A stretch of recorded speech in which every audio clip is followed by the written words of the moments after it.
In world news, a court in Malaysia has overturned the conviction of two police officers found guilty of murdering a Mongolian model in 2006. The decision by the court to free former Chief Inspector Azilah Hadri and former Corporal Sirul Umar has led to calls for an independent inquiry to reopen the case. Channel News Asia's Melissa Goh has the reactions.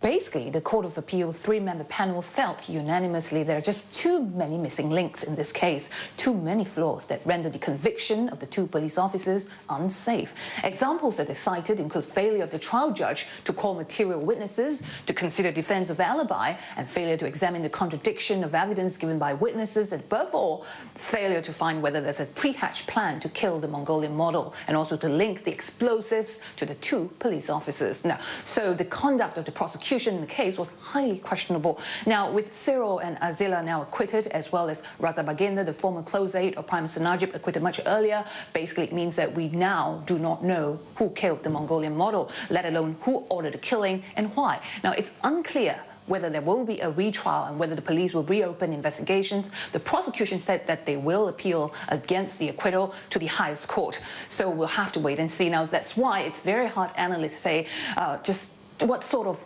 implication politically it may have on the government, on Prime Minister Najib. Now, Mr. Najib has always insisted that he has nothing to do with the case. In fact, he has never met the deceased Altantuya. Now, it's still a mystery whether it's linked to kickbacks of a defense deal. But for Altantuya, the Mongolian model came all the way to Malaysia in 2006 to look for her lover and was brutally murdered. Her family are still seeking justice 7 years on. In fact, the lawyer acting for the family, Kapal Singh, insisted on calling Prime Minister Najib as well as former aide-de-camp Musa Sa in a civil suit filed by Altantuya's father. So the case is bizarre, but development will be keenly watched by many.